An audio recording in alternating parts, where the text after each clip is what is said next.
kakek tua. Kalau kau bisa memainkan satu lagu saja dengan benar di piano itu, cek kosong ini milikmu. Sebuah cek dengan angka 10 miliar rupiah. Yang tertulis jelas disodorkan dengan kasar ke dada seorang lelaki tua yang tampak lusuh, dan ruang perjamuan itu pun meledak dalam lautan tawa ejekan. Namun, saat jari-jarinya menyentuh tuts piano, orang-orang yang mencemoohnya seketika terdiam dan mematung bak batu. Kehancuran tragis dari mereka yang menginjak-injak orang lain dengan uang, dan sebuah plot twist luar biasa. Apa yang sebenarnya terjadi malam itu? Dari mana Anda mendengarkan cerita ini hari ini? Jika Anda menekan tombol subscribe dan like, kami akan mengirimkan kehangatan ke tempat Anda berada. Mari kita mulai cerita hari ini. Itu adalah malam di bulan November ketika hujan deras mengguyur ibu kota. Di depan Hotel Grand Nusantara di pusat kota Jakarta, yang bersinar dengan lampu-lampu megahnya, seorang pria tua berbalut jaket lusuh tampak ragu-ragu di bawah kanopi. Budi Santoso. Di usianya yang menginjak 70 tahun, punggungnya mulai membungkuk, dan air hujan menetes deras dari kerah bajunya. Awalnya ia hanya berniat berteduh, tetapi hujan badai yang tiba-tiba turun memaksanya berlari masuk ke dalam hotel. Lobi itu sangat mewah hingga menyilaukan mata. Lantai marmernya memantulkan cahaya lampu gantung kristal, dan pot-pot berisi bunga eksotis memancarkan aroma harum ke seluruh ruangan. Budi hanya ingin menunggu hujan reda dengan tenang di salah satu sudut, tetapi dari suatu arah, terdengar alunan musik yang megah. Tanpa sadar, ia mengikuti arah suara itu, hingga tiba di pintu masuk ruang perjamuan. Tepat pada saat itu, dua petugas keamanan berseragam hitam legam menghadang langkahnya. "Permisi, Pak. Bagaimana Bapak bisa masuk ke sini?" Suara petugas itu dipenuhi dengan rasa jijik, tatapan matanya sedingin es saat memindai Budi dari ujung kepala hingga ujung kaki. Di dalam ruang perjamuan, para tamu yang mengenakan tuxedo dan gaun malam elegan tengah tertawa dan berbincang sambil mengangkat gelas sampanye. Kemewahan mereka sangat kontras dengan penampilan Budi yang kumal. "Ah, saya hanya masuk untuk berteduh dari hujan, sepertinya saya salah jalan." Budi melambaikan tangannya berniat berbalik pergi, namun salah satu penjaga itu dengan kasar mencengkeram lengannya. Tangan yang kasar itu memelintir lengannya, dan petugas lainnya mendorong punggung Budi. "Silakan keluar selagi Anda masih bisa berjalan sendiri. Kenapa bikin repot saja?" Tubuh tua Budi terhuyung dan akhirnya terjerembab dengan keras ke lantai. Marmer yang dingin, tulang bahunya membentur lantai menimbulkan suara tumpul, dan akibat benturan itu, selembar foto pudar terlempar dari balik saku bajunya, meluncur di atas lantai. Itu adalah foto seorang wanita muda yang dicetak di atas kertas yang sudah menguning, mengenakan pakaian rumah sakit namun tersenyum, sangat cerah. Hak tinggi merah milik seorang tamu wanita yang lewat dengan santainya menginjak foto itu, membuat dada Budi serasa hancur berantakan. "Ya ampun, bau apa ini?" Wanita parubaya bergaun mewah itu menutup hidungnya sambil cemberut, sementara pria di sebelahnya menatap tajam staf hotel dan meninggikan suaranya. "Bagaimana sih manajemen hotel ini sampai membiarkan kakek tua ini masuk? Berapa harga tiket pesta ini, dan kita harus melihat pemandangan seperti ini? Lihat, sepertinya dia gelandangan. Jangan mendekat, baunya tidak enak." Bisik-bisik terdengar dari segala arah. Para tamu undangan menjauh dari Budi, seolah menghindari sesuatu yang najis. Budi mencoba menumpukan tangannya ke lantai untuk bangkit, tetapi sepatu kulit petugas keamanan menekan bahunya. Hawa dingin dari marmer meresap hingga ke tulang, namun Budi hanya menggertakkan giginya dan menahannya. Saat itulah, Sari, seorang staf junior yang sedang membagikan gelas sampahnya di dalam ruang perjamuan, meletakkan nampannya di meja dan berlari mendekat. Gadis berusia 23 tahun itu bermimpi menjadi sutradara film dan bekerja paruh waktu di hotel untuk membayar uang kuliahnya. Pemandangan lelaki tua yang tersungkur di lantai itu tampak begitu memilukan baginya. Sari, yang mengenakan kemeja putih dan rompi hitam, berlutut di depan Budi. Dengan tangan gemetar, ia mencoba memapah lengan pria tua itu. Bapak tidak apa-apa. Apakah ada yang terluka?" Mata Sari dipenuhi dengan kekhawatiran yang tulus. Di mata itu, Budi melihat tatapan istrinya 30 tahun yang lalu. Tatapan hangat yang selalu bertanya, "Kau tidak apa-apa?"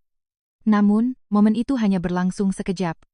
Seorang staf senior dengan kasar menarik kerah belakang Sari dari belakang. "Heh, Sari, apa yang kau lakukan? Kau gila." Suara tajam senior itu bergema di ruang perjamuan, membuat tubuh Sari terhuyung ke belakang. "Mau cari masalah dengan berurusan sama gelandangan itu? Apa yang kau lakukan di depan para tamu, VIP? Tapi Kak, Bapak ini terluka." "Diam. Kau mau dipecat hari ini juga?" Sari menggigit bibirnya dan tidak berani membalas lagi. Tapi setidaknya, ia buru-buru memungut foto yang jatuh di lantai. Foto wanita yang tersenyum cerah itu kini robek di bagian sudut akibat injakan sepatu hak tinggi. Saat Sari hendak menyerahkan foto itu kepada Budi, sepatu petugas keamanan menyerempet pergelangan tangannya dan menendang foto itu jauh-jauh. "Sari, cepat ke sini." Panggilan tajam dari manajer terdengar, dan seniornya langsung menyeret lengan Sari. Saat diseret paksa menjauh, Sari terus menoleh ke belakang. Pemandangan lelaki tua yang merangkak di lantai mencari foto itu benar-benar menyayat hatinya. Budi juga merasakan tatapan gadis itu. Kenyataan bahwa untuk pertama kalinya dalam 30 tahun, satu-satunya tangan yang terulur untuknya malah diseret pergi, membuat hatinya terasa berat. Ada keributan apa ini? Suasana ruang perjamuan seketika membeku. Seorang pemuda berjalan membelah kerumunan tamu. Jam tangan mewah di pergelangan, tangannya memantulkan cahaya lampu gantung, dan setelan jas mahalnya tampak, tanpa celah sedikit pun. Reza Adhitama, pewaris hotel ini sekaligus anak konglomerat generasi ketiga yang baru berusia 29 tahun. Tatapan matanya penuh dengan keangkuhan orang yang memiliki segalanya di dunia ini, sementara salah satu tangannya memegang segelas red wine. Reza menatap Budi yang merangkak di lantai, tertawa meremehkan, lalu memberi isyarat kepada teman-temannya. "Hei, lihat ini. Kakek tua ini siapa? Akting atau sungguhan? Entahlah, dia gelandangan kan? Lihat baunya saja sudah ketahuan." Teman-temannya mendekat sambil terkekeh. Reza perlahan memiringkan gelas wine-nya.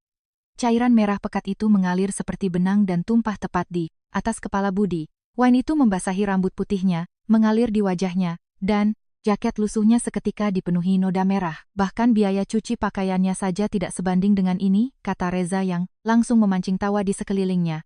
Budi mengerang kesakitan sambil memegangi wajahnya karena wine masuk ke matanya. Matanya perih dan pandangannya kabur. Namun Reza malah menendang ringan bahu Budi dengan ujung sepatu mahalnya. "Ini aroma yang jauh lebih mahal daripada bau busuk tubuhmu. Ini Bordeaux, tahun 2010. Bersyukurlah." Para tamu bertepuk tangan dan bersorak.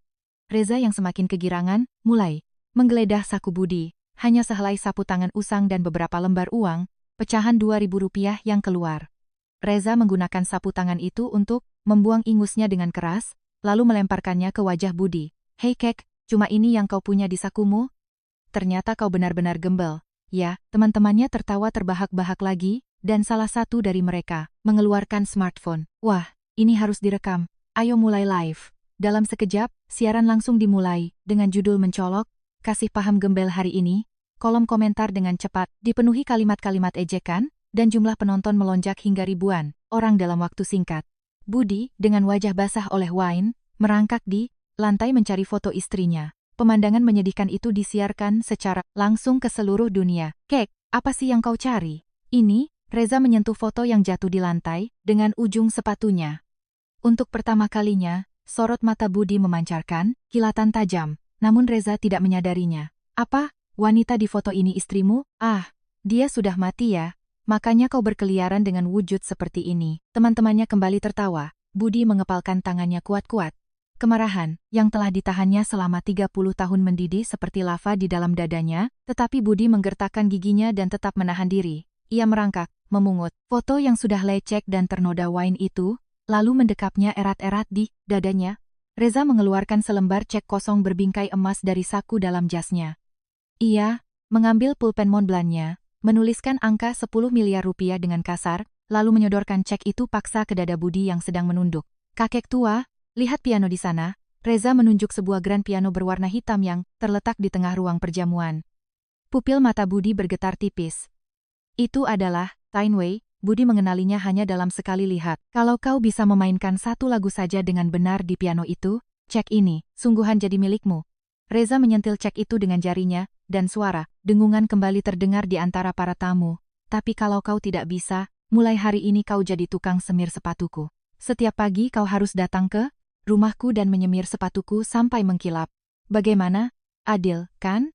Reza tertawa mabuk, diiringi tepuk tangan dan sorakan dari para tamu undangan. Seseorang menyahut, memangnya kakek gembel itu tahu apa soal piano? Lalu, diiringi ejekan lain, "Suruh saja dia langsung menyemir sepatu." Budi perlahan mengangkat kepalanya dan menatap piano itu. Alat musik berwarna hitam mengkilap itu seolah telah menunggunya selama 30 tahun, dan suara mendiang istrinya seakan terngiang di telinganya. "Suamiku, suatu hari nanti aku ingin mendengar permainan pianomu lagi. Diiringi tepuk tangan penuh ejekan dari belakangnya, Budi meraih kursi piano, dengan tangannya yang gemetar. Lututnya berdenyut nyeri, dan seluruh tubuhnya berbau wine yang menyengat, tetapi ia menggertakkan giginya dan memaksa dirinya berdiri. Di luar pintu ruang perjamuan, Sari berdiri dengan kedua tangan tertaut, menatap ke arahnya. Tatapan matanya seolah berkata, "Bapak pasti bisa." Budi berdiri di samping piano, perlahan menyapu Tuts dengan jari-jarinya yang masih lengket oleh wine. Sentuhan dingin dari Tuts gading itu mengalir ke ujung jarinya, dan ingatan otot jari-jarinya yang tertidur selama 30 tahun mulai perlahan bangkit. Ruang perjamuan seketika hening bak sebelum badai. Semua mata tertuju pada lelaki tua yang basah kuyup itu. Saat Budi duduk di kursi piano, ruang perjamuan kembali berdengung. Pria tua, berjaket lusuh bernoda wine, rambut putih acak-acakan, duduk di depan gran. Piano pemandangan itu sama sekali tidak pantas. Para tamu tertawa meremehkan, sambil memegang gelas sampahnya. Dan puluhan smartphone diangkat untuk merekam. "Hei, kau mau main sungguhan?" Reza mendekat dengan seringai ejekan, lalu mengayunkan ujung sepatunya tepat di depan tangan Budi. Jika Budi tidak menarik tangannya, punggung tangannya pasti akan terinjak. "Kakek tua, kau tahu cara menekan Tuts? Do re mi fa sol la si do, kau tahu itu?" Teman-temannya tertawa, terbahak-bahak, dan Reza menepuk bahu Budi dengan pongah. Budi tidak menjawab, ia hanya menunduk menatap Tuts-Tuts itu. Pemandangan deretan Tuts hitam dan putih yang bergantian ini sama persis dengan 30 tahun yang lalu. Dulu, di depan Tuts ini, ribuan penonton menahan napas mereka untuk mendengarkannya. Di sisi lain ruangan, Sari yang tadinya mengantar sampahnya, menghentikan langkahnya dan menatap ke arah piano. Walaupun ia baru saja dimarahi, habis-habisan oleh seniornya karena diseret keluar tadi, pikirannya tidak bisa lepas dari pria tua itu. Pemandangan menyedihkan kakek yang basah oleh wine itu terlalu menyayat hati, dan entah mengapa intuisinya mengatakan bahwa pria itu bukanlah kakek sembarangan. Sari tak bisa diam. Ia mengetuk-ngetukkan kakinya dengan cemas, tetapi tatapan tajam sang manajer membuatnya tak berani mendekat. Air mata menggenang di pelupuk matanya. Ia menangkupkan kedua tangannya dan berdoa dalam hati, "Tuhan, kumohon, biarkan bapak itu bisa keluar dengan selamat." Reza kembali mengambil cek dari dada Budi dan mengibaskannya di depan wajah pria tua itu. "Kau tahu berapa nilai ini?" 10 miliar, kakek tua. Angka 10 miliar, yang tertulis di cek memantulkan cahaya lampu, dan Reza menjentikkannya sambil mencemooh. 10 miliar. Uang yang tidak akan pernah kau sentuh meskipun kau memulung kardus seumur hidupmu. Bahkan kalau kau berinkarnasi 10 kali, kau tidak akan bisa mendapatkannya. Tawa kembali pecah. Seseorang berteriak, "Apa, kakek itu bisa baca angka?" Reza mendekatkan cek itu ke hidung Budi. "Dengan uang ini, aku bisa membeli 100 gubuk reyot tempatmu tinggal. Tapi kau tidak berhak memilikinya. Karena kau bukan siapa-siapa." Budi tetap diam. Ia bahkan tidak membersihkan wajahnya, yang penuh wine, membiarkan tangannya tetap di atas Tuts.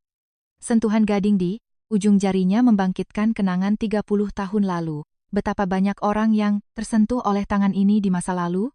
Masa ketika ia dijuluki hantu Tuts, piano yang menjelajahi dunia kini terasa seperti mimpi yang sangat jauh.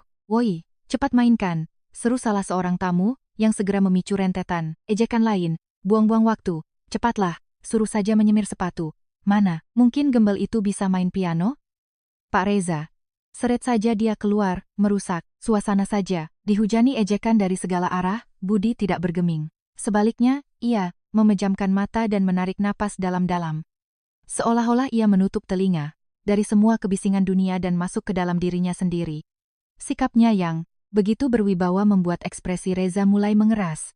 "Hei, apa-apaan kau, kek? Kenapa tidak jawab?" Reza melangkah maju, nada suaranya terdengar cemas. Awalnya, ia mengira pria ini hanyalah mainan murahan, tapi di luar dugaannya, lelaki tua ini tidak hancur, tidak memohon, tidak juga melarikan diri. Ia hanya duduk, membisu di depan piano. "Cepat main, sebelum aku berubah pikiran dan menyuruhmu membayar waktu pestaku." "Yang kau buang!" teriakan Reza bergema keras di ruang perjamuan. Para tamu tersentak dan suasana menjadi canggung dan dingin. Reza menyadari dirinya mulai terpancing emosi, tetapi ia tidak paham mengapa ia harus marah menghadapi lelaki tua yang lusuh ini. "Pak pengacara." Reza mengangkat tangannya memanggil ajudan, yang berdiri di sudut. Seorang pria parubaya berkacamata segera mendekat. "Kalau kakek ini tidak bisa main piano, apa akibatnya? Dia kalah taruhan, kan?" "Tentu saja, seperti kata Bapak, dia harus menyemir sepatu." Bukan itu, adakah yang lebih pasti? Bisa buat dia menandatangani surat penyerahan organ tubuh, atau semacamnya. Pengacara itu tampak panik. Sementara Reza menatap Budi sambil menyeringai. Kek, dengar itu? Kalau kau tidak bisa main, urusannya tidak akan selesai begitu saja. Kau harus tanda tangan dan menyemir sepatuku seumur hidup di depan rumahku. Setengah bercanda namun niat jahat di dalamnya sangat nyata. Para tamu tertawa canggung, dan beberapa memalingkan wajah. Seburuk apapun rupa, kakek itu, ini sudah terlalu kelewatan. Saat itulah Sari bergerak. Sambil membawa gelas sampahnya, ia berpura-pura melayani tamu di dekat Reza, lalu berpura-pura tersandung dan sedikit menumpahkan air es ke sepatu Reza. "Hei, apa-apaan kau ini?" teriak Reza yang terkejut karena sepatu mahalnya terkena air es. Sari menunduk dan meminta maaf berkali-kali, namun Reza yang sudah dirasuki amarah mendorong bahu Sari dengan sangat kasar. Tubuh Sari terhuyung dan jatuh berdebum ke lantai. Gelas-gelas, sampahnya di nampannya pecah berserakan, dan pecahan kacanya melukai telapak tangan Sari hingga darah mengalir. "Beraninya pelayan rendahan sepertimu. Matamu ditaruh di mana?" teriak Reza. Sari yang tersungkur di lantai memegangi tangannya yang terluka dan menatap Budi. Di matanya masih tersirat pesan, "Tetaplah bersemangat." Untuk pertama kalinya, tatapan Budi terguncang. Kemarahan mulai merayap di mata, yang selama 30 tahun mengabaikan dunia itu, dan bibirnya yang tertutup rapat, sedikit bergetar. Gadis yang dipukuli karenanya, gadis yang berdarah karenanya, bayangan itu tumpang tindih dengan bayangan istrinya 30 tahun lalu, yang mengembuskan napas terakhirnya di ranjang rumah sakit saat menunggunya. "Maafkan, aku, istriku.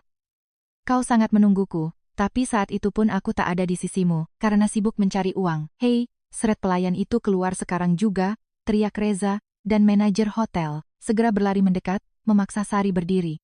Saat diseret keluar, Sari terus menatap Budi, dan Budi membalas tatapan itu sambil perlahan mengangkat kepalanya. Reza melihat jam tangannya. "Aku beri waktu 30 detik, kakek tua." Ruangan kembali hening, semua mata menatap Budi. "Kalau dalam 30 detik kau tidak mulai, aku akan suruh keamanan menyeretmu keluar. Dan pelayan sialan itu juga dipecat, hari ini." Suara Reza penuh dengan bisa, dan mata Budi memancarkan kilatan yang sangat tajam. Niat jahat pria itu untuk menghancurkan gadis tak bersalah itu, terasa sangat nyata baginya. Masa lalu melintas di benak Budi. Di usia 30 tahun, di hari ia harus menjual piano istrinya karena kemiskinan. Uang yang ia dapat dari penjual barang bekas, untuk upright piano kesayangan istrinya hanyalah 5 juta rupiah. Istrinya menangis saat menerima uang itu. "Maafkan aku, suamiku. Aku sangat berdosa, membuatmu harus menjual pianomu dengan tanganmu sendiri." Malam itu, Budi berjanji, ia pasti akan menghasilkan uang, menjadi pianis hebat dan membelikan piano terbaik di dunia untuk istrinya. Jadi, ia pergi ke lebih banyak konser dan menghasilkan lebih banyak uang. Tapi apa gunanya uang itu? Istrinya bahkan belum sempat melihat piano baru itu sebelum ia pergi untuk selamanya. Budi perlahan meletakkan jarinya yang berlumuran wine ke atas tuts piano. Sentuhan dingin gading itu mengalir, seolah pintu yang terkunci selama 30 tahun, kembali berderit terbuka. Kebisingan ruang perjamuan memudar, cahaya lampu gantung meredup, dan rasanya hanya tinggal dirinya serta piano itu di dunia ini. 10 detik teriak Reza, tapi Budi tidak mendengarnya. Budi menarik napas dalam-dalam. Untuk pertama kalinya dalam 30 tahun, ia siap bermain. Kekuatan terkumpul di ujung jarinya, dan sepersekian detik sebelum menekan tuts, waktu terasa berhenti dan sangat hening. "Istriku, sekarang aku akan memainkannya untukmu."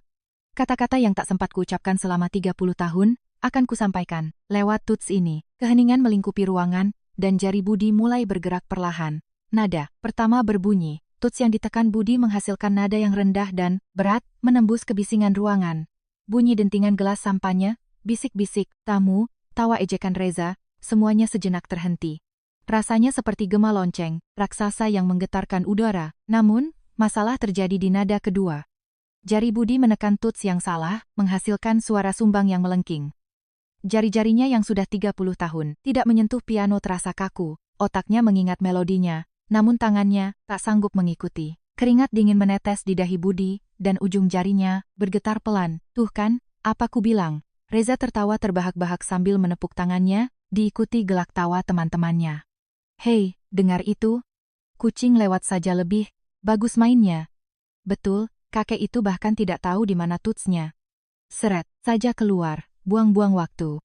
Reza memberi isyarat kepada petugas keamanan, dan pria-pria berjas hitam itu melangkah maju. Budi menutup matanya, membiarkan tangannya tetap di atas Tuts.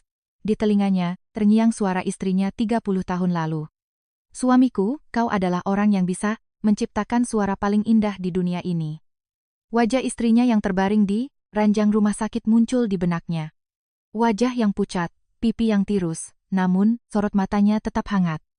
Bahkan setelah didiagnosis kanker stadium akhir, istrinya menggenggam erat tangan Budi dan berkata, "Jangan berhenti main piano, karena aku.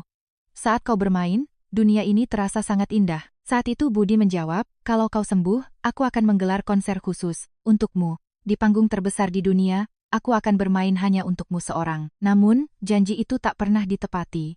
Dengan alasan mencari biaya pengobatan, Budi mengadakan lebih banyak konser, berkeliling di dalam maupun luar negeri. Ia ingin mencari uang. Ia ingin istrinya dirawat di rumah sakit terbaik, oleh dokter terbaik, dengan pengobatan terbaik. Karena itu ia meninggalkan istrinya, menghabiskan malam-malam di dalam pesawat, di kamar hotel, di gedung konser di kota-kota asing. Lalu suatu hari, ia menerima telepon saat berada di Bandara Charles de Gaulle, Paris. "Bapak, Nyonya mengembuskan napas terakhirnya subuh tadi. Sampai akhir pun, beliau terus memanggil nama Anda." Di tengah-tengah lobi bandara, Budi jatuh terduduk. Paspor di tangannya jatuh ke lantai, dan air matanya mengalir tanpa henti. Istrinya meninggal sendirian. Istri yang sangat dicintai Budi, dan sangat mencintai Budi, menutup mata sendirian di kamar rumah sakit yang kosong. Sejak hari itu, Budi menutup pianonya.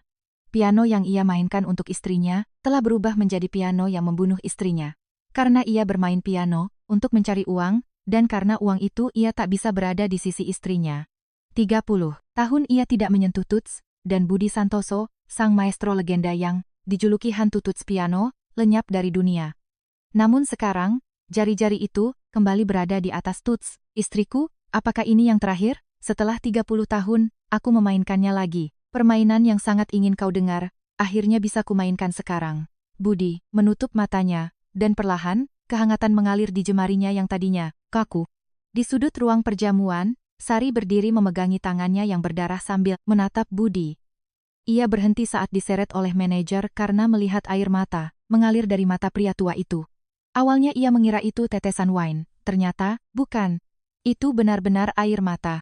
Sari menggigit bibirnya, menangkupkan kedua tangannya, dan berdoa dengan khusyuk. Kumohon biarkan bapak itu bisa menyelesaikan permainannya." Tepat pada saat itu, sosok Sari tertangkap di sudut pandang Budi. Bayangan gadis kecil yang berdoa dengan tangan berlumuran darah itu, tumpang tindih dengan bayangan istrinya yang juga sering berdoa di ranjang rumah sakit 30 tahun silam. "Istriku, apakah gadis itu yang kau kirimkan untukku?" Jari Budi mulai bergerak lagi. Awalnya lambat dan tersendat tapi seperti sungai es yang mencair, pergerakan jarinya mulai lincah. Otot-otot yang kaku selama 30 tahun perlahan mengingat kembali kemampuannya, dan jari-jarinya mulai meluncur. Di atas Tuts seolah-olah memiliki nyawa sendiri. Melodi sederhana mengalir keluar. Itu adalah Schubert Serenade, lagu kesukaan istrinya. Udara di ruang perjamuan mulai berubah. Para tamu yang tadi tertawa dan mengobrol, satu persatu menghentikan percakapan mereka dan menoleh ke arah piano. Suara sumbang tadi telah menghilang, digantikan oleh melodi yang jernih dan dalam yang memenuhi seluruh ruangan. Di bawah cahaya lampu kristal, musik yang dimainkan oleh pria tua bernoda wine itu menyimpan kesedihan yang menyayat hati. "Apa-apaan? Kakek itu?" Senyum ejekan di wajah Reza memudar, digantikan oleh kebingungan. Jari-jari kakek yang baru saja disuruhnya menyemir sepatu itu, melompat di atas Tuts dengan kecepatan luar biasa. Dan itu bukan sekadar permainan biasa. Setiap harmoni memiliki emosi, setiap jeda antar nada memuat cerita. "Ini agak aneh," gumam salah satu teman Reza. Di saat bersamaan, kolom komentar siaran langsung di smartphone mulai dipenuhi reaksi berbeda. "Gila, mainnya dewa banget. Jangan-jangan dia pianis sungguhan?" Melodinya menjadi semakin kompleks. Serenade yang sederhana divariasikan menjadi melodi yang sama sekali berbeda. Sementara tangan kirinya menggetarkan nada rendah, tangan kanannya menaburkan nada-nada tinggi sebening dentang lonceng. Harmoni yang diciptakan oleh persilangan kedua tangannya seolah menceritakan percakapan dua orang. Air mata menetes dari mata Sari. Meskipun ia tidak mengerti musik klasik, ia bisa merasakan emosi kuat yang terkandung di dalam permainan itu. Kerinduan, penyesalan, cinta, dan keputusasaan untuk memohon pengampunan. Ia tidak tahu siapa kakek itu, tapi ia tahu bahwa musik itu adalah surat yang ditujukan untuk seseorang. Sari menangis dalam diam, dan manajer di sebelahnya pun terpaku, menatap piano tanpa berani menarik Sari keluar. Seluruh ruang perjamuan tenggelam dalam keheningan. Aura pria tua yang tadinya diperlakukan seperti gelandangan bau wine itu kini berubah total. Punggungnya, yang membungkuk kini tegak, bahunya yang terkulai kini berdiri kokoh. Meski ia memakai jaket lusuh berlumuran noda, posturnya bagaikan benteng raksasa. Ada kewibawaan magis yang menyelimuti seluruh tubuhnya. Siapa sebenarnya orang itu? Bisik salah seorang tamu, pertanyaan yang tak bisa dijawab oleh siapapun. Tempo permainan mulai melaju dengan sangat cepat. Melodi lembut serenade lenyap, digantikan oleh nada-nada yang mengalir deras bak badai yang mengamuk. Jari Budi menerjang tuts-tuts itu bagaikan angin puting beliung, dan nada-nada rendah meledak dengan gema bagai guruh. Itu adalah La Campanella karya Franz Liszt. Sebuah karya iblis yang menguji batas maksimal kemampuan manusia. Wajah Reza memucat pasi. Para tamu menahan napas sambil menatap piano. Lelaki tua yang beberapa menit lalu menjadi objek hinaan, kini sepenuhnya menguasai seluruh ruang perjamuan. Setiap kali jarinya bergerak, udara bergetar, dan jantung mereka berdegup kencang. Sari terus menangis menyaksikannya. Dan dari mata Budi pun air mata terus mengalir. Istriku, kau mendengarnya? Ini permainan terakhir yang kupersembahkan untukmu. Kata-kata yang seharusnya kuucapkan 30 tahun lalu, baru sekarang bisa kusampaikan lewat tuts ini. Intro La Campanella berakhir, dan badai yang sesungguhnya bersiap untuk menghantam. Melodi mengamuk La Campanella membelit seluruh ruangan. Jari Budi menari bak badai di atas tuts, sementara dentang lonceng bergaung nyaring di nada-nada tinggi. Para tamu menahan napas, bahkan Reza terdiam kaku bagai patung. Jari-jari sang maestro yang tersegel selama 30 tahun akhirnya bangkit kembali. Permainan itu bukan sekadar pamer teknik. Beratnya perjalanan hidup terasa di setiap not, dan emosi yang tak terlukiskan dengan kata-kata melebur di antara harmoni. Namun, tiba-tiba sebuah suara aneh terdengar di telinga Budi. Suamiku, suamiku. Kau di mana? Itu adalah suara istrinya. Suara memilukan dari istrinya yang mencarinya di kamar rumah sakit 30 tahun lalu terdengar sangat jelas seolah halusinasi. Budi memejamkan matanya kuat-kuat, tapi halusinasi itu semakin nyata. Rasanya istrinya sedang berdiri tepat di sebelahnya. Kenapa kau tidak datang? Kau pergi kemana meninggalkanku sendirian? Aku takut. Suara itu berubah menjadi jeritan. Awalnya rintihan permohonan, lalu menjadi tangisan, meraung, yang kemudian bertumpang tindih dengan suara ejekan tawa Reza. Memangnya kakek gembel itu tahu apa soal piano? Suruh saja dia menyemir sepatu, dasar gembel.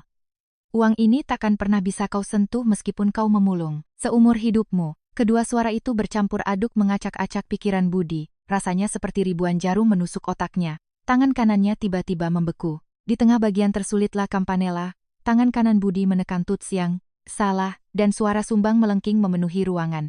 Melodi indah itu terputus. Dentang lonceng yang jernih digantikan oleh suara yang terdengar seperti jeritan kucing. Tangan Budi berhenti di atas tuts. Ia menarik tangannya yang gemetar hebat dan mengepalkannya. Keringat dingin bercucuran di dahinya, dan pandangannya seolah menggelap. Cukup, sudah selesai kan? Reza melompat bangun sambil bersorak, senyum, kemenangan merekah di wajahnya. Hahaha, apa ku bilang? Main piano apanya? Dasar, tukang pamer. Teman-temannya ikut bertepuk tangan dan tertawa. Ejekan yang tadi sempat terhenti kembali pecah dari segala penjuru ruangan.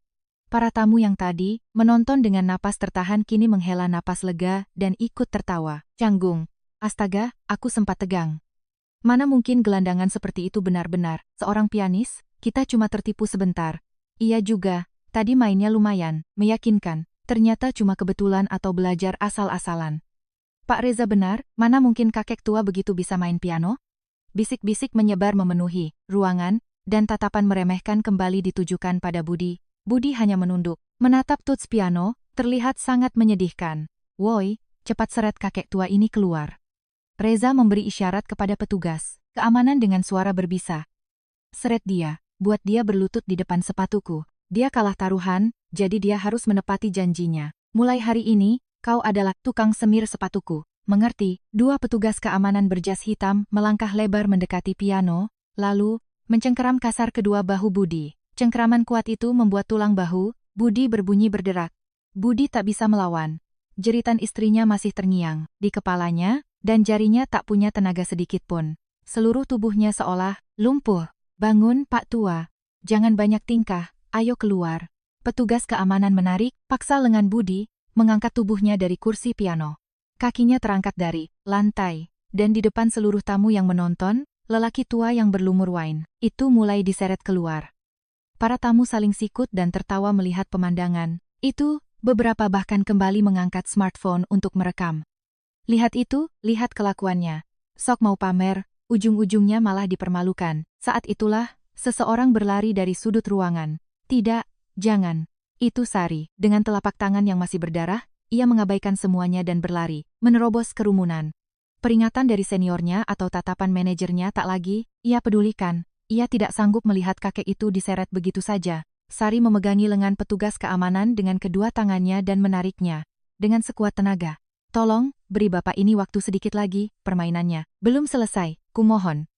Suara Sari menggema di ruang perjamuan, menarik semua, pasang mata ke arahnya. Pemandangan seorang gadis kecil bertubuh mungil, bergantung dan meronta pada lengan petugas keamanan yang badannya 2 kali lipat, lebih besar. Gadis gila, minggir. Petugas itu mengibaskan lengannya dengan kasar, membuat tubuh Sari terpelanting ke udara lalu jatuh terbanting ke lantai. Punggungnya membentur marmer dingin dengan suara tumpul, dan Sari mengerang kesakitan. Benturan itu membuatnya kesulitan bernapas dan pandangannya berkunang-kunang. Darah kembali mengalir dari telapak tangannya yang terluka. Lututnya membentur lantai, merobek stokingnya hingga kulitnya tergores. Sari, terdengar teriakan rekan kerjanya dari jauh, tapi tak ada satupun yang maju membantunya. Mereka semua membeku karena takut pada Reza. Sari terbaring, tengkurap di lantai, menggertakkan giginya. Darah yang mengalir dari tangannya, menodai marmer putih itu menjadi merah. Budi menyaksikan pemandangan itu tepat di depan matanya. Saat masih dicengkeram oleh petugas keamanan, ia melihat gadis muda itu terkapar dan kesakitan. Tangan berdarah, baju yang koyak, dan wajah yang meringis menahan sakit. Bayangan itu seketika tumpang tindih dengan ingatannya 30 tahun silam. Ia teringat bayangan istrinya yang jatuh ke lantai kamar rumah sakit.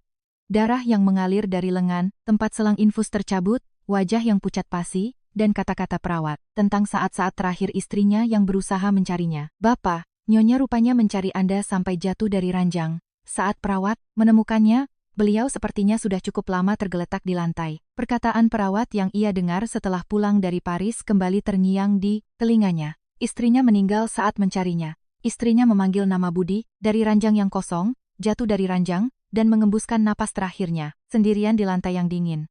Sementara Budi, di belahan bumi lain, sedang menikmati tepuk tangan meriah saat bermain piano. Kejadian yang sama terulang kembali. Orang yang terluka karenanya, orang yang jatuh demi melindunginya. 30 tahun lalu, Budi tidak bisa melakukan apa-apa. Ia hanya bisa menangis pasrah di lobi bandara saat mendengar kabar itu. Ia tidak bisa berada di sana. Di saat-saat terakhir istrinya, ia hanya bisa memohon ampun di depan jenazahnya yang sudah dingin. Tapi sekarang berbeda. Setidaknya, untuk saat ini, ia tak boleh hancur. Sari mengangkat kepalanya dari lantai, menatap Budi dengan wajah yang dipenuhi darah dan kotoran. Bibirnya pecah dan berdarah, dan pipinya tergores. Namun, tatapan matanya tetap jernih. Bapak tidak apa-apa, saya tidak apa-apa, jadi, teruskanlah permainan Bapak. Tanpa mengucapkan sepatah kata pun, tatapannya menyiratkan segalanya. Kemarahan yang telah ditekan Budi selama 30 tahun, akhirnya meledak. Singkirkan tangan kalian, Budi berteriak keras. Ia mengibaskan tangannya dengan kasar, melepaskan cengkeraman kedua petugas keamanan itu.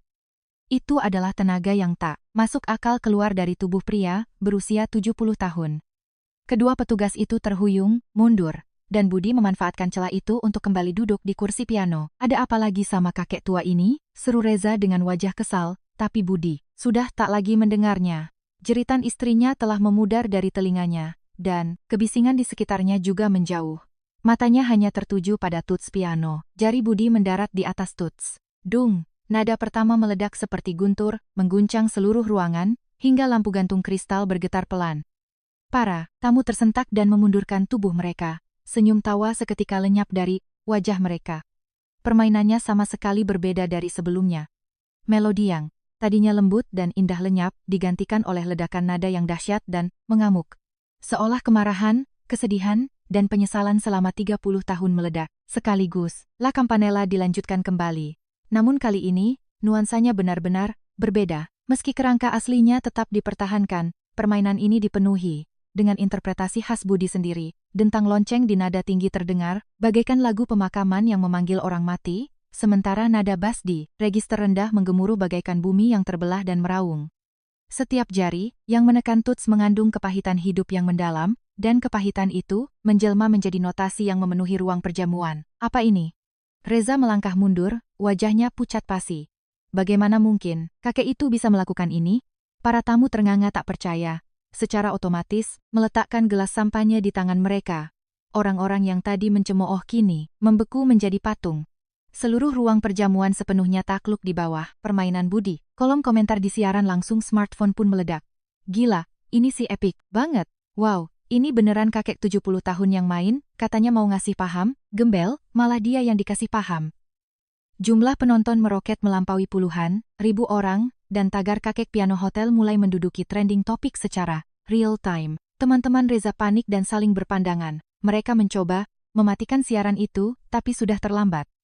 Rekaman video sudah terlanjur, tersebar luas. Sari perlahan bangkit dari lantai. Lututnya perih dan telapak tangannya berdarah, tapi ia tersenyum. Dengan wajah bercampur darah dan air mata, ia tersenyum sangat cerah. Mata Budi bertemu dengannya, dan Sari mengangguk sambil tersenyum tipis. Bapak berhasil. Bapak benar-benar berhasil. Dari awal saya sudah percaya pada Bapak. Budi menerima tatapan itu, dan sudut bibirnya sedikit terangkat. Istriku, kau melihatnya. Anak itu yang menyelamatkanku, gadis kecil yang hangat, sepertimu, yang membangunkanku kembali setelah 30 tahun. Sekarang, akan kutunjukkan padamu, kenapa dunia menjulukiku hantu tuts piano. Budi memejamkan mata. Semua suara lain menghilang sepenuhnya. Teriakan Reza, gumaman para tamu, suara notifikasi live stream semuanya tak lagi terdengar. Ia memasuki dunia di mana hanya ada dia dan pianonya, dan jari-jarinya mulai bergerak dengan sendirinya, di luar kendalinya. Sang maestro yang tertidur 30 tahun kini sepenuhnya bangkit. Tempo La Campanella semakin cepat, memasuki passage mematikan yang menembus batas kemampuan manusia. Jari Budi bergerak bak kilat, membuat gelas-gelas kaca di ruangan bergetar. Beberapa tamu meneteteskan air mata, sementara yang lain ternganga kehilangan kata-kata. Badai klimaks kini menerjang mereka. 10. Hari Budi menari hila-hilaan di atas tuts. La Campanella dari Franz Liszt, mana? Petir, tsunami, dan gempa bumi. Teng, teng, teng. Suara dentang lonceng yang jernih seakan turun dari langit, membuat siapapun yang mendengarnya merasakan sesak di dada mereka. Ada yang menangis, ada yang mendengarkan tanpa berani menghembuskan napas. Ini bukan hanya musik. Ini adalah wujud nyata dari kehidupan seorang manusia cinta, penyesalan, dan kerinduan yang tertuang dalam setiap not lagu. Tunggu, ini, seorang pria parubaya yang berada di antara tamu, tiba-tiba berdiri dari kursinya. Mengenakan kacamata dan setelan abu-abu, ia adalah kritikus musik klasik terkemuka di Indonesia yang diundang ke pesta ini. Ia tak pernah bermimpi akan mendengar permainan kelas dewa seperti ini di pesta. Kaum sosialita, wajahnya pucat, dan tanpa sadar gelas sampahnya terlepas dari tangannya, hancur berkeping-keping di lantai. Ini teknik ketukan Budi Santoso, sang hantu tuts piano yang menghilang 30 tahun lalu. Seruannya bergema memecah suasana, dan para tamu mulai berbisik-bisik heboh. Apa? Budi Santoso? Maestro legenda itu? Orang yang tiba-tiba pensiun 30 tahun lalu? Dia orangnya? Mustahil. Suara bisikan menyebar, tapi mata sang kritikus dipenuhi keyakinan mutlak. Sebagai reporter muda 30 tahun lalu, ia pernah meliput konser terakhir Budi Santoso. Tekanan pada tuts, sudut putaran pergelangan tangan, timing saat menginjak pedal semuanya. Persis sama persis dengan malam 30 tahun yang lalu. Tidak, permainannya bahkan terasa jauh lebih dalam sekarang. Ada beban waktu yang menambah kekuatannya. Budi Santoso katanya, siapa itu? Tanya Reza panik, temannya buru-buru mencari di Google melalui smartphone-nya. Hei, lihat ini, Budi Santoso, julukannya, hantu tuts piano. Disebut sebagai pianis terbaik abad ke-20 dari Indonesia, tapi 30 tahun lalu mendadak pensiun dan hilang tak berbekas. Waktu masa jayanya, bayaran untuk satu konsernya bisa mencapai miliaran rupiah. Wajah Reza seputih kertas. Ia telah melempar cek 10 miliar rupiah dan menyuruh seorang pianis dengan bayaran miliaran untuk menyemir sepatunya. Kakek yang ia perlakukan layaknya gelandangan bau wine dan ia tertawakan di siaran langsung. Itu tak lain adalah harta karun kesenian nasional. Kaki Reza gemetar hebat, jantungnya berdebar liar. Ini, apa-apaan ini? Reza merasa kesombongannya disapu bersih oleh gelombang tsunami raksasa. Beberapa menit yang lalu ia merasa menjadi pusat dunia. Tapi di hadapan kakek di depan piano itu, ia hanyalah setitik debu. Untuk pertama kalinya dalam hidupnya, Reza menyadari bahwa ada hal yang tak bisa dibeli dengan uang. Lututnya melemas, dan ia terduduk lemas di lantai. Semua aktivitas di ruangan itu terhenti. Para staf meletakkan nampan mereka, karena terpana, bahkan koki dari dapur pun mengintip lewat celah pintu. Petugas keamanan yang tadi hendak menyeret Budi berdiri mematung bersandar di tembok, dengan mata terpejam, dan staf senior yang tadi memarahi Sari kini diam-diam mengusap air matanya. Sari terduduk di lantai sambil terus menatap Budi. Dengan tangan yang masih berdarah tergenggam erat, tubuhnya merinding. Kakek yang ia tolong ternyata bukan kakek biasa. Ia adalah pianis legendaris yang mengelilingi dunia 30 tahun. Lalu, harta karun hidup. Orang sehebat itu diperlakukan layaknya gembel, dipaksa, merangkak di lantai, dan ia hanya mengulurkan tangannya karena rasa kasihan. Bapak, bukan, maestro. Anda sebenarnya siapa? Air mata kembali mengalir, deras di pipi Sari. Air mata bahagia, sedih, sekaligus haru. Musik ini terlalu indah, namun juga terlalu perih dan menyayat hati. Sebuah ilusi muncul di hadapan Budi yang sedang bermain. Di barisan paling depan, kursi penonton, ia melihat bayangan istrinya. Istrinya di masa mudanya yang sehat, mengenakan gaun putih dan anting mutiara, bertepuk tangan dengan senyum paling cerah. Wajah yang menangis bahagia itu terlihat sangat nyata. Suamiku, permainanmu tetap yang paling indah di seluruh dunia. Budi seolah bisa mendengar suara itu, dan air mata kembali tumpah. Cairan yang entah wine atau air mata mengalir di pipinya, menetes ke atas tuts piano. Tetapi jarinya tidak berhenti. Ia menekan tuts lebih kuat, lebih dalam, dan lebih mati-matian. Istriku, kau mendengarnya. Ini untukmu. Kata-kata yang selama 30 tahun tak bisa kuucapkan, kusampaikan lewat musik ini. Maafkan aku mencintaimu. Dan, terima kasih. Reza menundukkan kepalanya dalam-dalam, pandangannya kosong menatap lantai. Ia secara tak sadar telah dihancurkan oleh permainan Budi. Semua keangkuhannya lenyap, ia merasa sangat kerdil di hadapan karya seni yang murni. Pria sombong, berhati iblis itu telah ditaklukkan dan berlutut di hadapan musik. La Campanella mencapai klimaks. Jari-jari Budi mengamuk bak badai, melahirkan not-not yang turun bagaikan hujan deras membanjiri ruang perjamuan. Melodi itu menjadi semakin cepat, semakin kuat dan semakin tinggi, meremas jantung setiap orang yang mendengarkan. Mereka hampir tak bisa bernapas, firasat kuat menyelimuti mereka bahwa saat musik ini berakhir, sesuatu yang besar juga akan ikut berakhir, dan tibalah saatnya. 10 jari Budi menghantam tut secara bersamaan, menghasilkan harmoni penutup yang menggelegar bak petir yang mengguncang aula. Gelas-gelas bergetar, lampu gantung bergoyang, dan jantung semua orang seolah berhenti berdetak. Gema akord raksasa itu memudar perlahan, sebelum akhirnya keheningan mutlak turun menyelimuti ruangan. Tak ada seorang pun yang bergerak. Hening tanpa suara napas pun terdengar selama beberapa detik. Semua orang membeku seperti patung. Mereka tak yakin apakah yang baru saja mereka dengar itu nyata atau mimpi. Seumur hidup mereka, tak pernah mereka mendengar pertunjukan selevel ini. Yang memecahkan keheningan itu adalah Sari. Dari posisinya yang duduk di lantai, ia mulai bertepuk tangan dengan tangannya yang masih berdarah. Prok, prok, prok. Suara tepuk tangan yang kecil dan pelan itu menggema, memicu tepuk tangan lainnya. Prok, prok, prok. Satu orang menjadi 2, 2 menjadi 10, 10 menjadi 100. Para tamu yang tadi mengolok-olok dan menyoraki Budi kini berdiri dan bertepuk tangan. Ada yang bertepuk tangan sambil berurai air mata, ada pula yang bersorak keras. Bravo, bravo. Seseorang berteriak, disusul sorakan lain yang menyebar ke seluruh ruangan. Suara standing ovation yang memekakkan telinga memenuhi ruang perjamuan yang mewah itu. Orang-orang elit yang tadinya menganggap Budi gembel, kini berdiri memberikan penghormatan tertinggi. Namun Budi tidak bergerak. Ia tetap duduk di kursi, perlahan menundukkan kepalanya hingga dahinya menyentuh tuts piano. Sorakan dan tepuk tangan itu tidak terdengar olehnya. Ketika ia menutup mata, wajah istrinya kembali muncul, dan suara lembut istrinya berbisik, "Terima kasih, suamiku, permainanmu sangat indah." Bahu Budi bergetar hebat, air matanya jatuh membasahi tuts. "Istriku, aku sudah menepati janjiku. Walau terlambat 30 tahun, aku baru saja menggelar konser hanya untukmu. Terima kasih sudah mau mendengarkannya.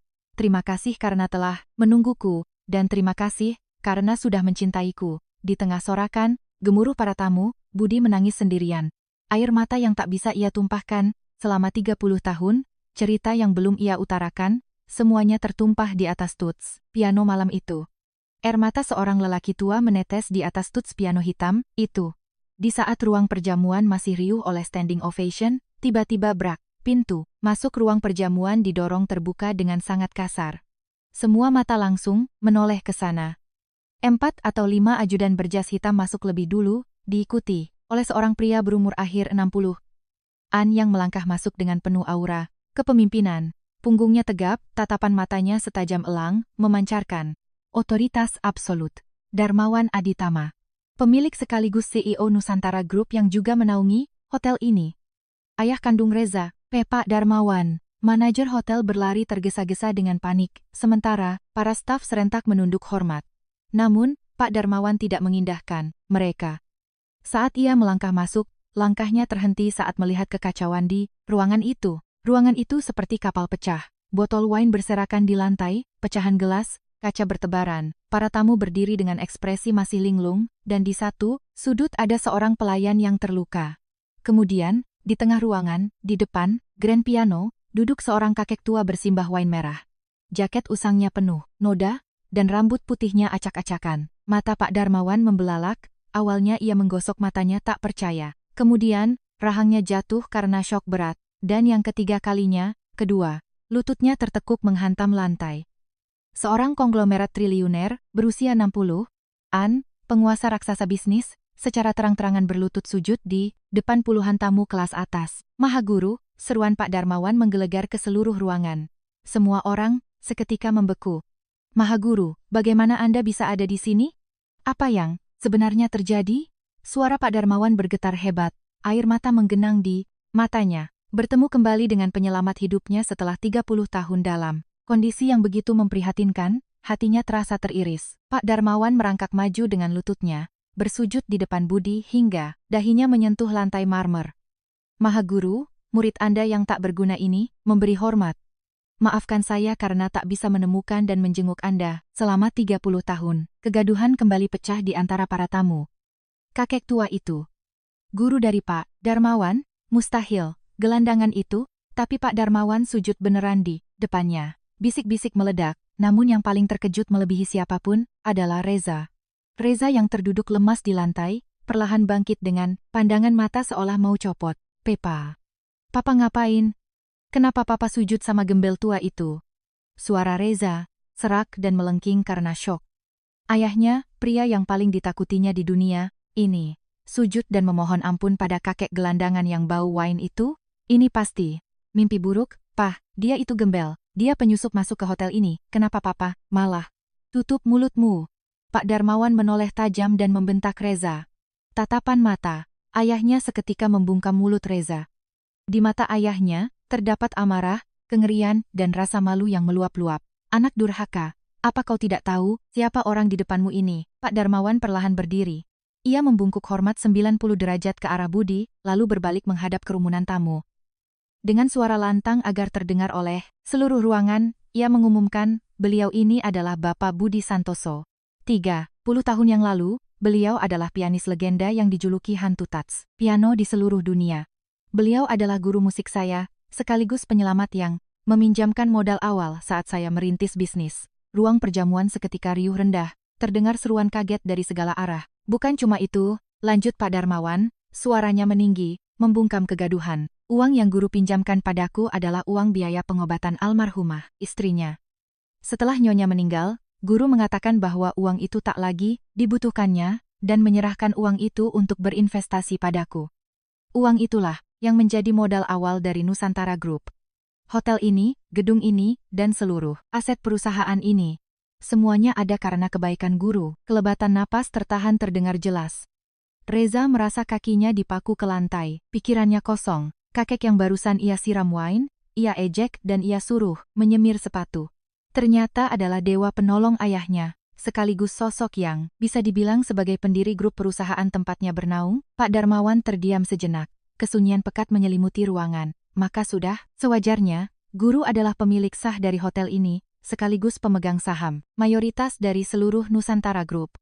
Ruang perjamuan benar-benar gempar. Apa, kakek itu pemilik sebenarnya hotel ini? Astaga, tadi kita menghina. Siapa? Wajah orang-orang yang tadi mengejek bau badan Budi dan mengeluhkan, manajemen hotel pucat pasi, tubuh mereka mulai gemetar ketakutan. Pak Darmawan mengedarkan pandangannya ke sekeliling ruangan, melihat botol wine kosong yang berserakan dan noda merah pekat di baju Budi. Ia melihat rambut Budi yang lepek, wajah yang kotor, dan jaket yang robek. Ekspresi Pak Darmawan mengeras, suaranya berubah menjadi sangat dingin dan rendah. Siapa yang berani melakukan ini? Pertanyaan yang diiringi aura mematikan itu membekukan ruangan. Tak ada yang berani menjawab. Reza perlahan melangkah mundur, berniat sembunyi, dan teman-temannya pun sudah menunduk menghindari tatapan mata.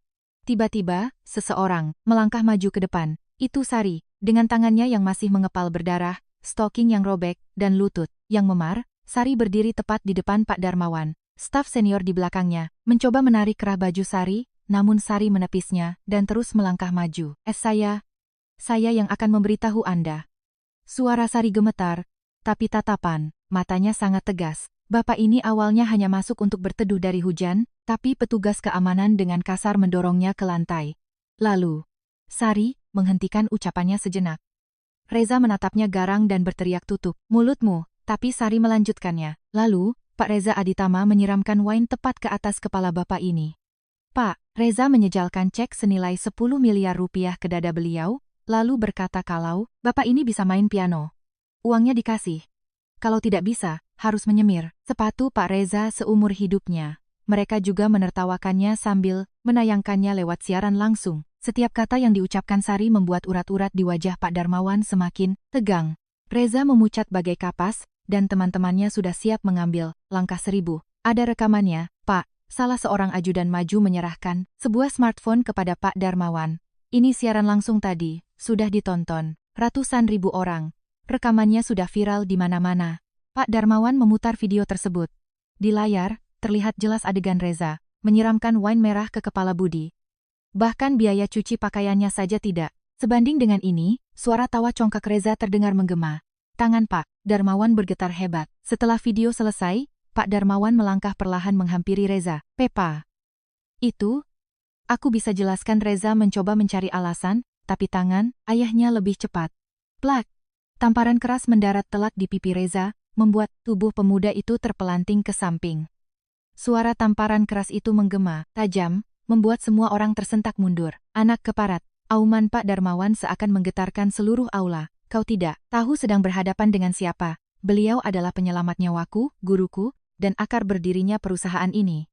Dan kau berani menyiramkan wine dan menyuruh beliau menyemir sepatumu?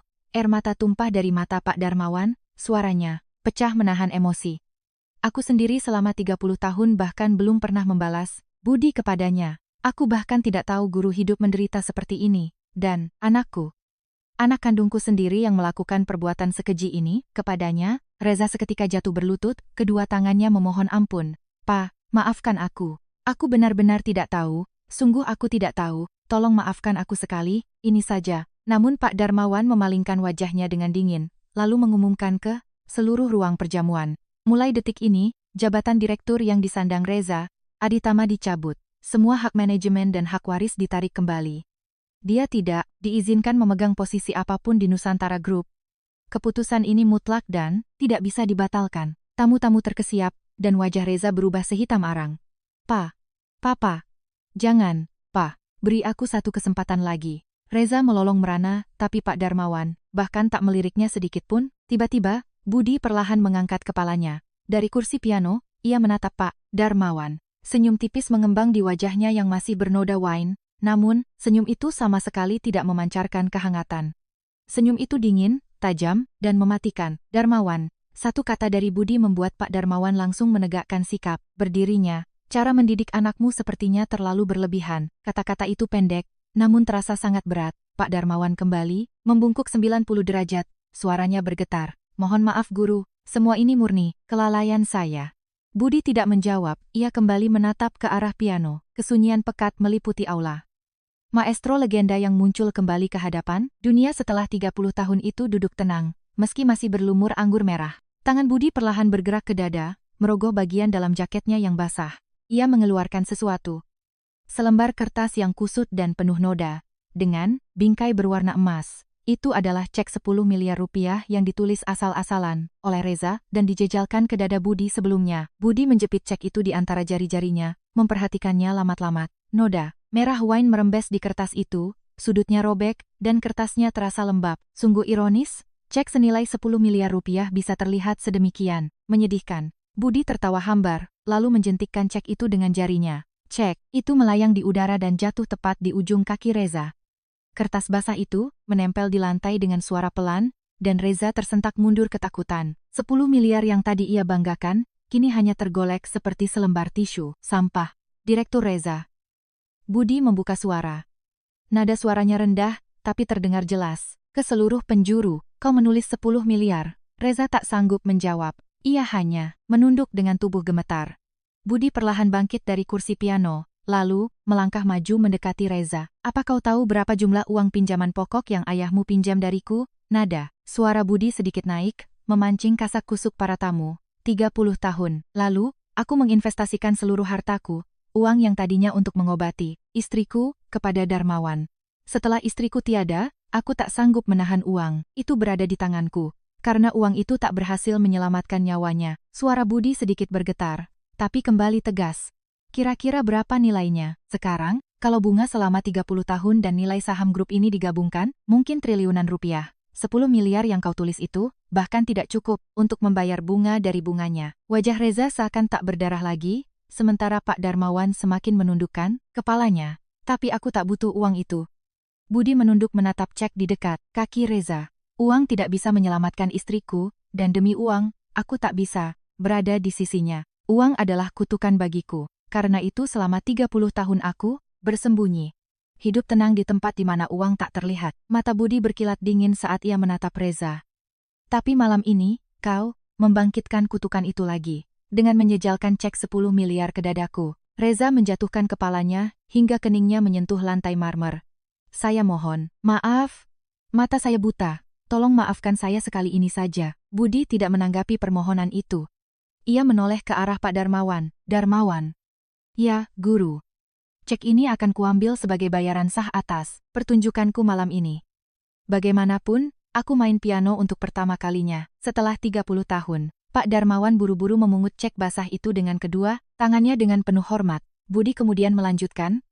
Dan untuk anakmu, mulai hari ini, dia harus menyemir sepatuku. Aula itu meledak dalam bisik-bisik. Reza mengangkat kepalanya terperanjat. Ya? Apa maksud? Sesuai persis dengan apa yang kau katakan padaku, potong. Budi tajam. Kalau tak bisa main piano, menyemir sepatu. Aku sudah main piano, jadi sekarang giliranmu yang menyemir sepatu.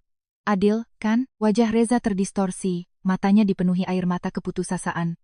Pak Darmawan langsung menjawab mantap. Semua akan dilaksanakan sesuai perintah guru. Reza, mulai hari ini, kau adalah cleaning service rendahan di hotel ini. Mulailah, kembali dari dasar yang paling bawah. Papa, teriak Reza histeris.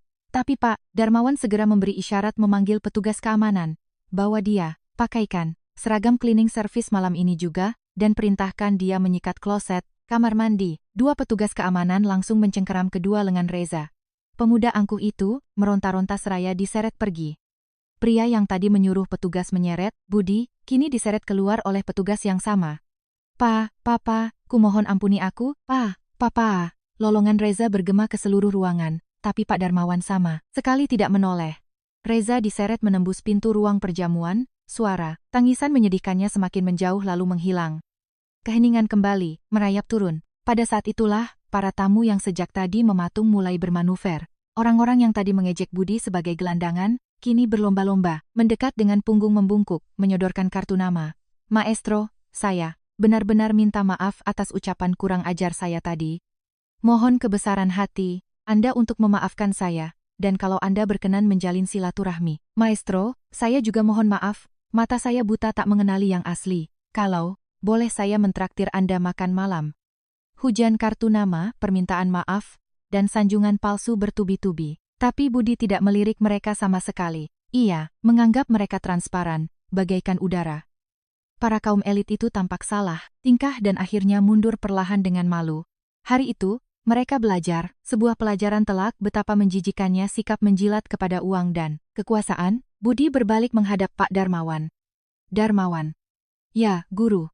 ubah kebijakan operasional hotel ini. Pak Darmawan mendongak. Budi memindai seluruh ruangan. Kau lihat sendiri apa yang kualami hari ini.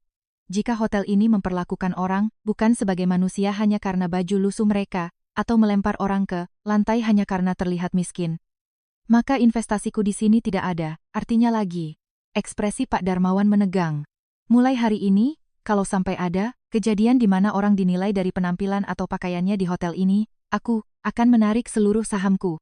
Hotel adalah tempat untuk melayani manusia, bukan untuk melayani uang. Baik guru, saya akan memastikan itu dilaksanakan. Pak Darmawan membungkuk dalam-dalam. Budi mengangguk pelan. Pandangan Budi kini tertuju pada sudut ruang perjamuan. Sari masih bersandar di tembok, tubuhnya bergetar ringan. Dengan lutut lecet, stoking robek, dan tangan yang terluka memegangi kain, mata gadis itu masih basah oleh air mata. Di sebelahnya berdiri staf senior dan sang manajer dengan wajah seputih kertas. Untuk pertama kalinya malam itu, seulas senyum hangat terbit di wajah Budi. Wajah lelaki tua yang memunggungi dunia selama 30 tahun itu memancarkan aura kebapakan yang lembut. Ia melangkah perlahan ke arah Sari. Sari seketika tegang dan menunduk dalam. Nak, sapa Budi lembut. Sari mendongak. Terima kasih sudah menolongku hari ini. Ketika yang lain memalingkan muka, hanya kamu yang mengulurkan tangan. Mata kembali menetes dari mata Sari, bibirnya bergetar.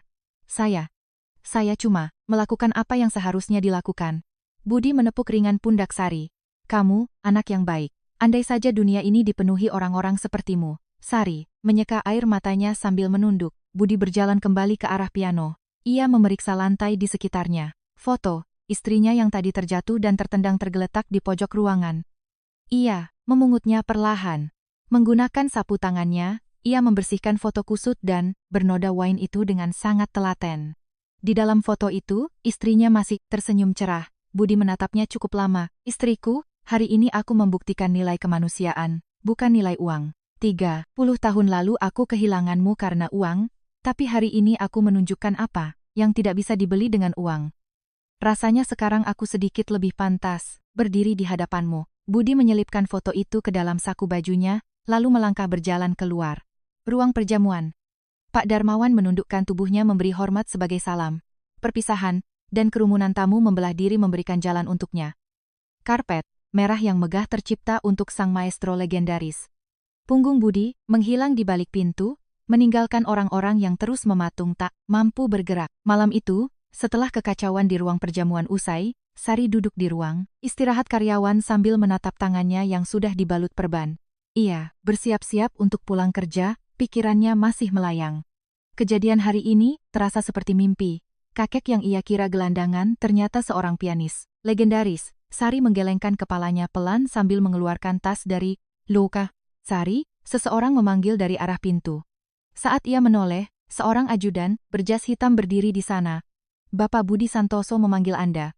Bisakah Anda ikut saya sebentar? Jantung Sari berdegup kencang. Dengan gugup, ia mengikuti. Ajudan itu melewati lobi menuju VIP Lounge. Di sana, Budi duduk di sofa dekat jendela. Berbeda dengan sebelumnya, ia kini mengenakan setelan jas rapi dan bersih setelan yang buru-buru disiapkan oleh Pak Darmawan. Meski begitu, ekspresi wajah Budi tetap tenang dan bersahaja. Di atas meja di hadapannya, tergeletak cek 10 miliar rupiah yang terkena noda wine itu. Duduklah, Nak. Budi menunjuk sofa di seberangnya. Sari duduk dengan sangat canggung.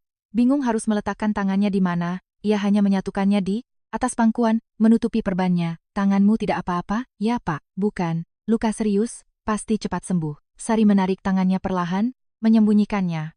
Budi tersenyum simpul. Kau bahkan melukai dirimu sendiri untuk melindungiku. Terima kasih. Wajah Sari merona. Ia menunduk. Saya sungguh tidak melakukan apa-apa, Pak.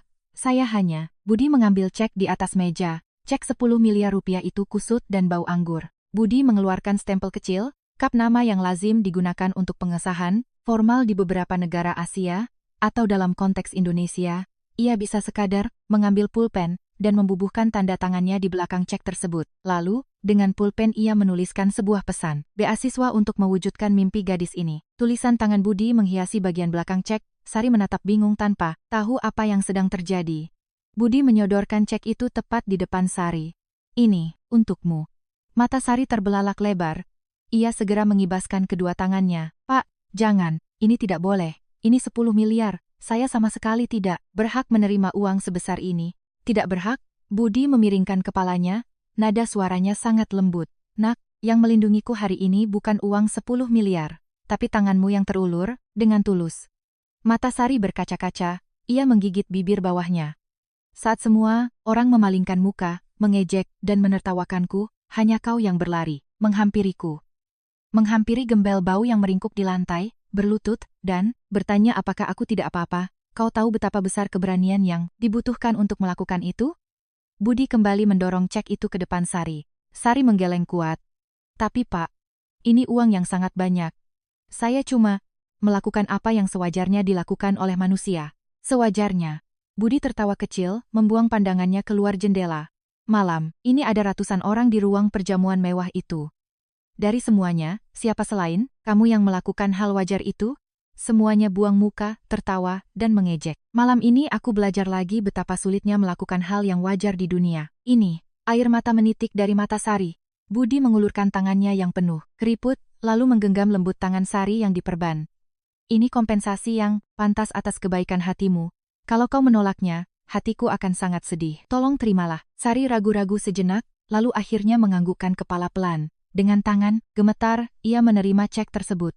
Secarik kertas bertuliskan 10 miliar rupiah. Itu terasa ringan di tangannya, namun berat yang sesungguhnya bukan pada nominalnya, melainkan pada ketulusan hati Budi. Apa mimpimu, nak? Tanya Budi. Sari menjawab pelan. Sutradara film, Pak. Dari kecil saya ingin sekali membuat film. Makanya saya kerja part-time di sini untuk bayar uang kuliah. Mata Budi berbinar, ia mengangguk setuju. Sutradara film, mimpi yang indah. Budi mengeluarkan sebuah kartu nama dari sakunya dan menyerahkannya pada Sari. Ini nomor telepon kenalanku. Dia CEO dari production house film terbaik di Indonesia. Kalau kau sebutkan namaku, dia pasti akan meluangkan waktu untuk bertemu denganmu. Luluskan kuliahmu dengan beasiswa ini, lalu hubungi dia. Kalau orang berhati hangat sepertimu yang membuat film, hasilnya pasti akan jadi mahakarya. Sari memegang kartu nama itu dengan tubuh gemetar.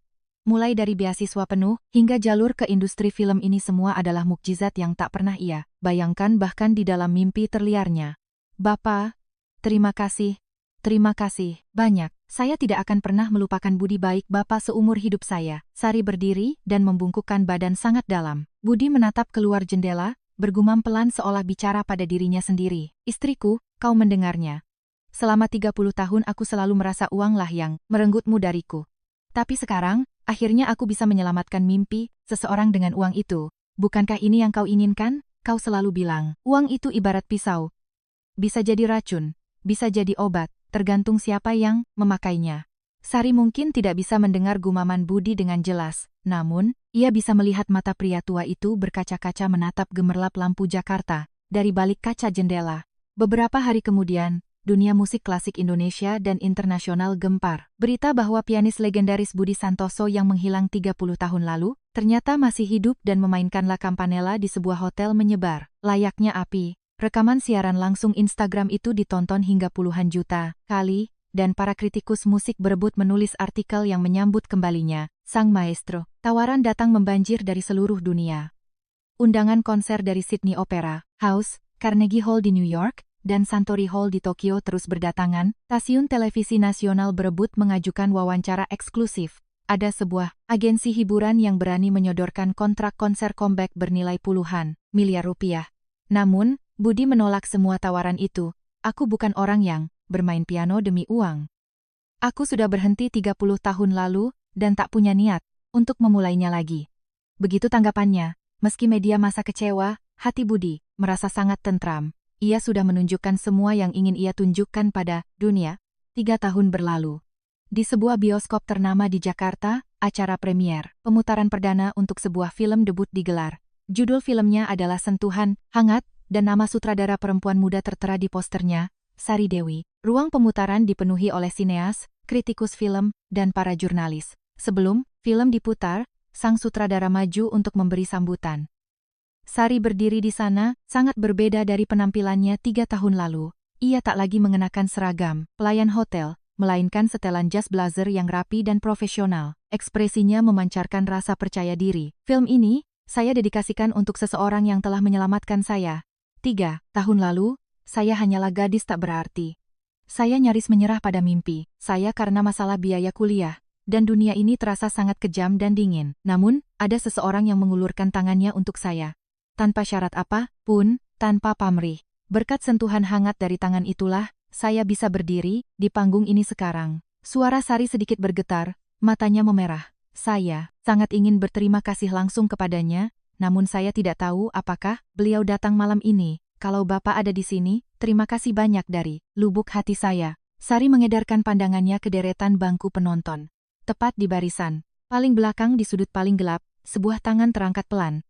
Seorang kakek tua mengenakan jaket sederhana. Sama seperti 3 tahun lalu, Budi datang. Dengan penampilan biasa saja, tak ingin menonjol. Tak ada satupun orang elit di sana yang mengenalinya, dan ia pun tak berusaha memperkenalkan dirinya. Ia hanya duduk diam menunggu film buatan Sari diputar. Mata Sari bertemu dengan mata Budi. Budi tersenyum tipis ke arahnya. Air mata Sari lolos membasahi pipinya, dan ia membungkukkan badan sangat dalam ke arah Budi. Anak itu berhasil mencapainya. Dia mewujudkan mimpinya. Istriku, uang kita dipakai untuk hal yang sangat baik. Kau pasti ikut bahagia, bukan? Senja mulai turun. Di pinggiran kota Bogor, di sebuah rumah mungil namun asri. Di ruang tamu sederhana, Budi duduk di depan sebuah upright piano kayu.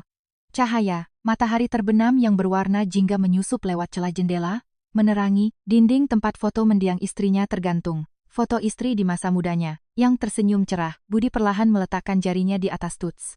Melodi lembut dan menenangkan mengalir keluar. Itu adalah Chopin's Nocturne, komposisi yang melankolis namun sangat indah. Istriku, hari ini aku bermain lagi. Hanya untukmu. Bukan di panggung termegah di dunia, melainkan di ruang tamu kecil ini, tepat di depan fotomu. Inilah cinta terakhir yang bisa kuberikan untukmu. Cahaya senja menari-nari di atas piano, seiring jari Budi yang menari di atas tuts.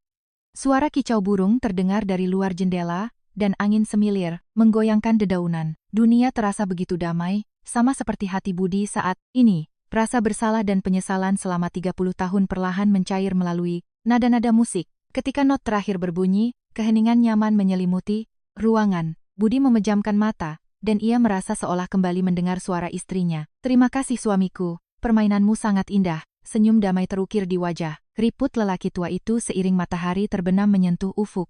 Kegelapan malam mulai turun, namun gema nada piano masih terasa hangat memenuhi ruang tamu itu. Teman-teman, bagaimana cerita dari pojok cerita hari ini? Dalam hidup ini, kita melewati begitu banyak orang yang tak kita kenal. Di jalan, di dalam Transjakarta, atau di rumah makan. Namun kita tidak pernah tahu kehidupan, seperti apa yang telah mereka lalui, atau rasa sakit apa yang mereka simpan, rapat-rapat di dalam dada. Sering kita temui orang-orang yang memandang rendah orang lain karena pakaian, mereka yang lusuh, atau karena mereka tampak miskin, bukan. Tapi ingatlah, nilai kemanusiaan seseorang tidak pernah bisa diukur dari digit saldo rekening mereka. Seperti yang ditunjukkan oleh Pak Budi hari ini, orang kaya yang sesungguhnya bukanlah orang yang banyak uangnya. Orang yang bersedia mengulurkan tangan pada mereka yang kesulitan, orang yang tak sungkan merendahkan hati untuk menolong yang lemah. Bukankah mereka adalah orang kaya yang sebenarnya? Satu kebaikan kecil, satu ketulusan hangat seperti yang ditunjukkan oleh Sari, dapat mengubah jalan hidup seseorang. Jadi, bagaimana kalau mulai hari ini kita mencoba bersikap sedikit lebih baik dan lebih ramah kepada orang-orang di sekitar kita? Sampai jumpa lagi di cerita-cerita menyentuh berikutnya. Selamat malam.